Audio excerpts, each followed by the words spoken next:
I'm very happy to see the two speakers have covered a lot of this territory.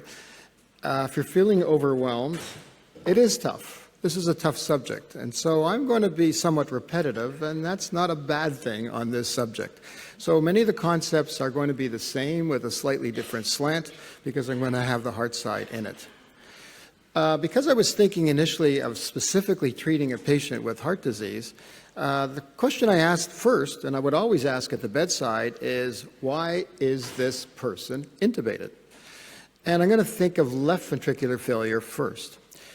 And before you ever wean somebody, you really have to think of why you intubated them so that you can decide how you get rid of the machine. So was it because of shock and you had to stabilize them? Was it for the airway protection with decreased levels of consciousness? If it was that first one and they're awake, no problem if everything's fine. If it was because the respiratory muscle failed and the blood flow was down, we'll make sure that the cardiac output is adequate and the muscles are working and the NIF is fine. Was it pulmonary edema? And that's the thing I think we're really going to be talking about today. And in that case, was it hypoxemia and hypercapnia? So at least on the ventilator, make sure that those values are corrected before you proceed. But assuming you've done all that, now we're going to get to that next stage. So has the acute problem been resolved? And if so, extubation is not really a big deal. Usually, although we'll get to where there could be troubles.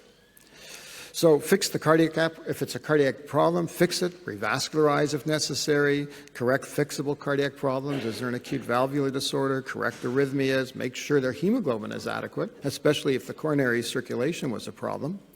Diuresis and excess volume is a big issue, which we'll come back to. And the afterload, again, we'll come back to after. Now, I want to go through this point here. First of all, when you're thinking about the heart, there's three things you must always think about that determine the myocardial oxygen demand, because the heart is highly dependent upon the supply and need for oxygen. So these three factors must always be considered: heart rate, contractility, and wall tension. And wall tension is the peak pressure and the radius of the ventricle. Now, I initially started out as a cardiologist, and I did that because cardiac patients looked really well, and then they would suddenly get sick or drop dead. But if they suddenly got sick and heart failure, and 10, 15 minutes later, they're talking to you and they're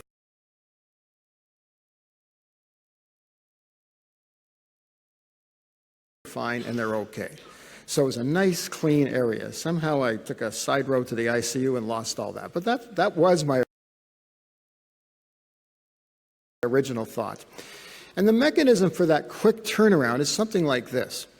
So if you have an ischemic area at rest, and now the demand goes up, the blood flow goes down, and that area can begin to bulge out, which means that that radius is increasing. And as it increases, the wall tension goes up, so you have an increase in the myocardial oxygen demand, and you also have probably an increase in heart rate, making it even worse.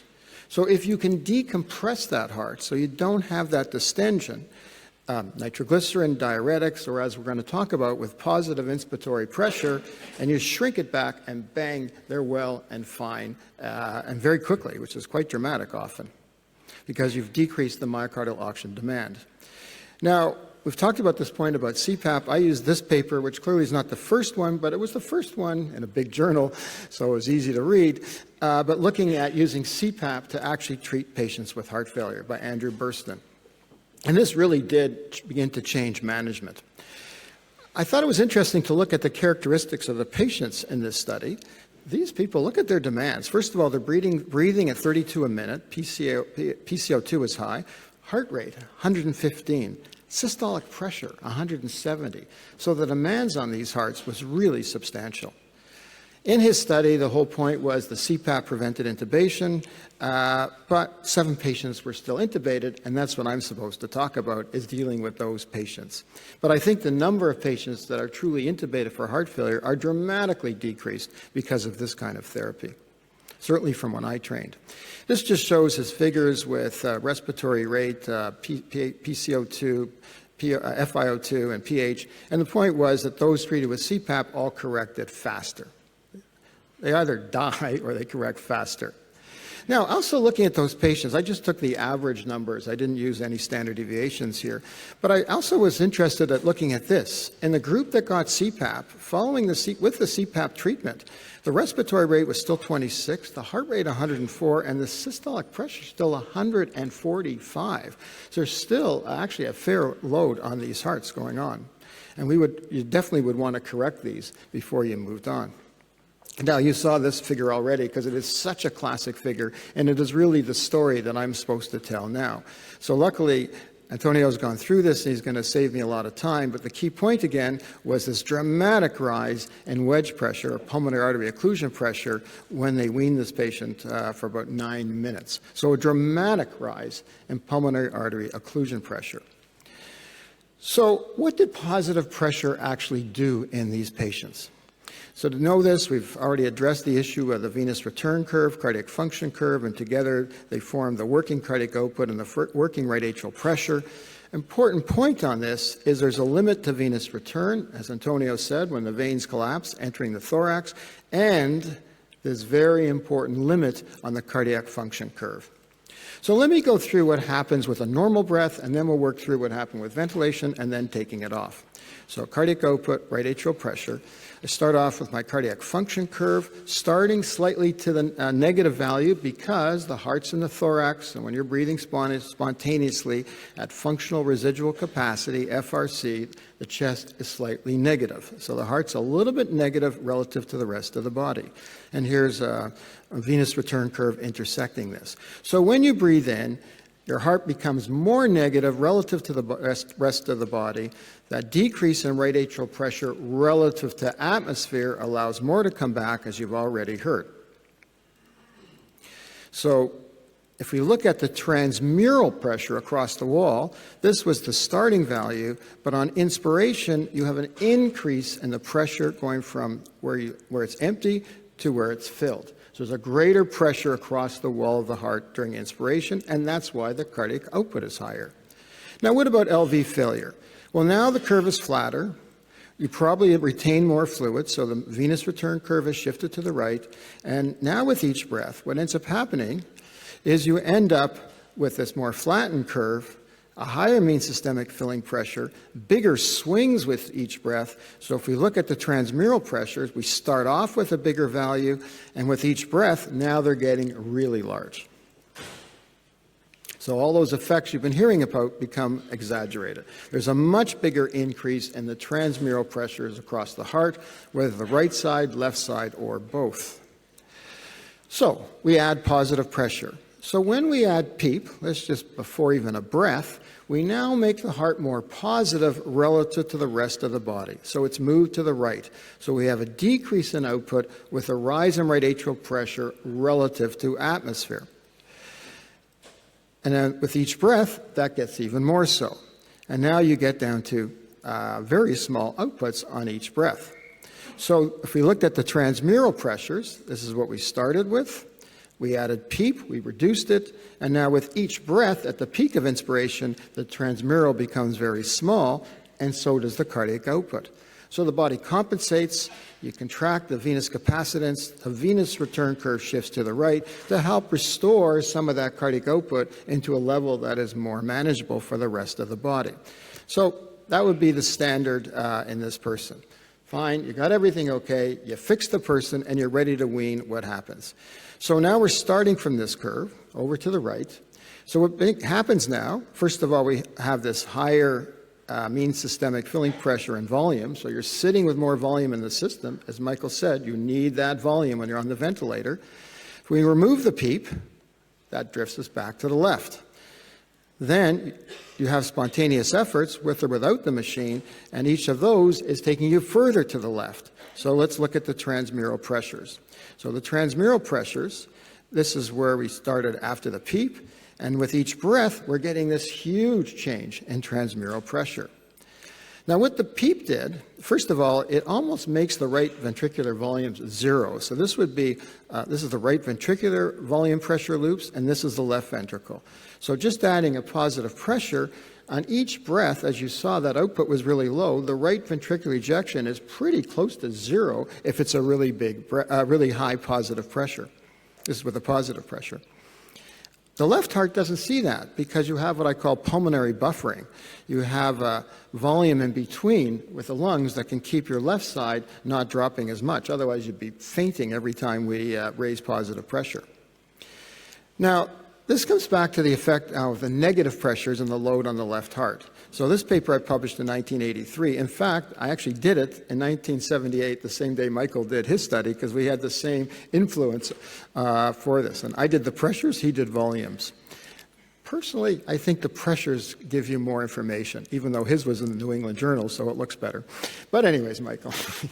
So this is a subject who's undergoing a cardiac catheterization for routine assessment of their coronary arteries. And we got permission to put a pulmonary artery catheter in and measure what's happening with the pressures in the chest. And what I've done, here is the scale for the arterial pressure, 0 to 160. 0 is at the middle for the pulmonary artery occlusion pressure, and for the airway pressure. So we have the person breathe in through a closed valve, and they do what's called a Mueller maneuver. So there's a big inspiration, and they drop their pleural pressure to minus 40, hold it, hold it, hold it, hold it, hold it, hold it, hold it, release. Now the beauty of this, because there's no change in lung volume, the change in airway pressure is equal to the change in pleural pressure. So we can look at the change in transmural pressures. We don't know the absolute pressure, but you can tell the change. So let's calculate it. You start off with 5. It drops to minus 5, a change of 10. The outside was minus 40. So the change in transmural is, too fast my finger, minus 10 minus minus 40. It's plus 30 millimeters of mercury. So although it looks innocent and it's below the 0 line, the transmural is 30 plus the original 5. It's about 35 millimeters of mercury. And if you look at a patient doing a Mueller maneuver with an X-ray, they look like they're in pulmonary edema. And if it continues repeatedly, as you heard from Antonio, you can go into pulmonary edema, or Michael. One of you two said that. Okay, so it's a huge effect. If we look at the volume, the pressure volume loops, I got these backwards. That should be pressure and volume, sorry, they're reversed. So if you look at an initial curve, what happens with the negative breath, the heart's starting lower than the rest of the body. So what's happening is, this should be pressure, you have to have this large pressure gradient to get up to the surface, as Michael showed you, getting to the surface of the water. That results in a decrease in stroke volume and an effective shift to the right of the end systolic pressure volume line. So there's a marked increase in afterload. And you have to compensate by increasing filling so you can get the stroke volume back up. And that's what was happening. If I go back to my Mueller maneuver, this is why the wedge pressure is progressively rising during the cycle. And look at these really large V waves as the left heart becomes less compliant during the breathing. And what we did with positive pressure, the next one, I did the wrong labels again, sorry. What we're doing with positive pressure, we start off with some value, and when we raise the positive pressure, we're raising the heart relative to the periphery, which means we don't have to generate as much pressure to get the ejection, and we have a bigger stroke volume, and the end systolic pressure volume line shifts to the left. And so we greatly aid the patient. So what do you do with that patient? First of all, you got to reduce positive pressure in stages to allow accommodation. Got to diurese them, possibly use nitrates, make sure the blood pressure is controlled, and if severe, extubate and put on BiPAP. Now, in terms of the diuresis, you almost have to make some of these patients pre-renal. You almost want to see the blood urea nitrogen rising at a point, because they have to have enough volume to still function, where the kidneys might begin to fail.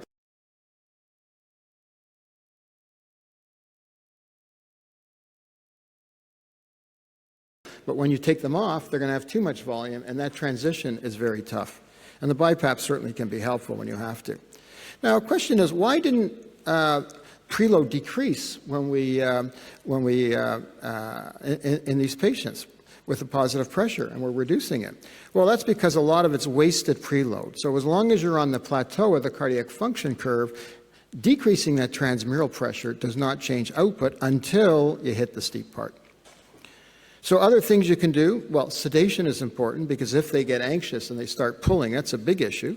So long-acting benzodiazepines or something like dexmedetomidine can be a helpful drug just to keep them calmer during that process. And I almost like to see these patients look totally stoned, to use, I come from the 60s, so I know the term, and just see like their eyes are buzzed, now they're ready to extubate. Because if they start really working hard, you're in trouble. How many minutes have I got left? Wait, no, I'll just finish. I'll just do my conclusions. Okay. So, I'm just going to conclude. So, stress volume is increased in patients on mechanical ventilation. Removing PEEP and positive pressure is like opening up a dam, and even worse because the afterload increases too. If the heart is okay, this is usually not a problem, but if the heart's impaired, weaning has to be controlled and progressive to allow time for the system to adapt. Thank you. We have time. We have time for a few questions. Please. Can you go to the microphone?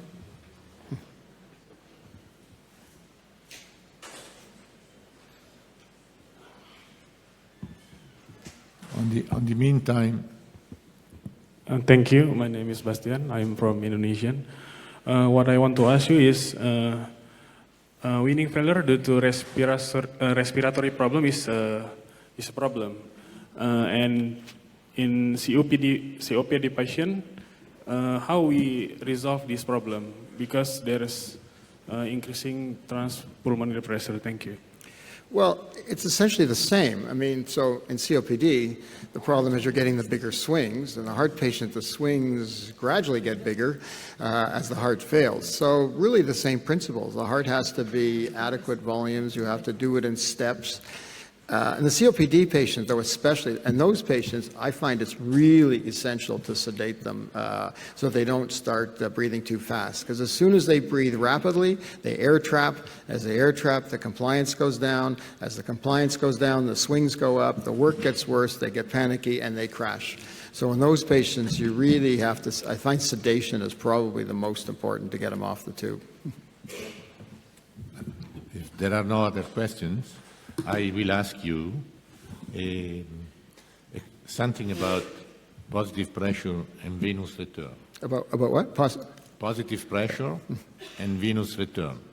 Because we know that positive pressure changes the output, but the mechanism is not very clear to me, because apparently there are data showing that when central venous pressure goes up, the mean systemic filling pressure goes up of the same amount. So the reasoning that venous return changes perhaps is not right, or perhaps we should change it. Well, it depends. So when it goes up, I mean, you're thinking of the Fessler study and even one of my own studies, that's assuming you have a vascular capacitance that can contract and you have the volume reserve and you can do all that. But if you do not have the adequate volume, then you can't compensate, and then it'll always go down. So when you look at the studies, if you want to go back to my own paper, the one by Nannis and Magder, you'll see that we show the figure. In the first minute, there's a marked fall in blood pressure. By a minute, reflexes kick in and it'll go up. But that requires a reflex adaptation, or that doesn't occur. Just for the audience, just for the juniors, and still to this day, whenever this guy gets to the microphone and starts thinking of a question, I still always get nervous wondering what's coming. So it never goes away. I thought, oh, what is he thinking of? Okay. Thank you. Thank you again.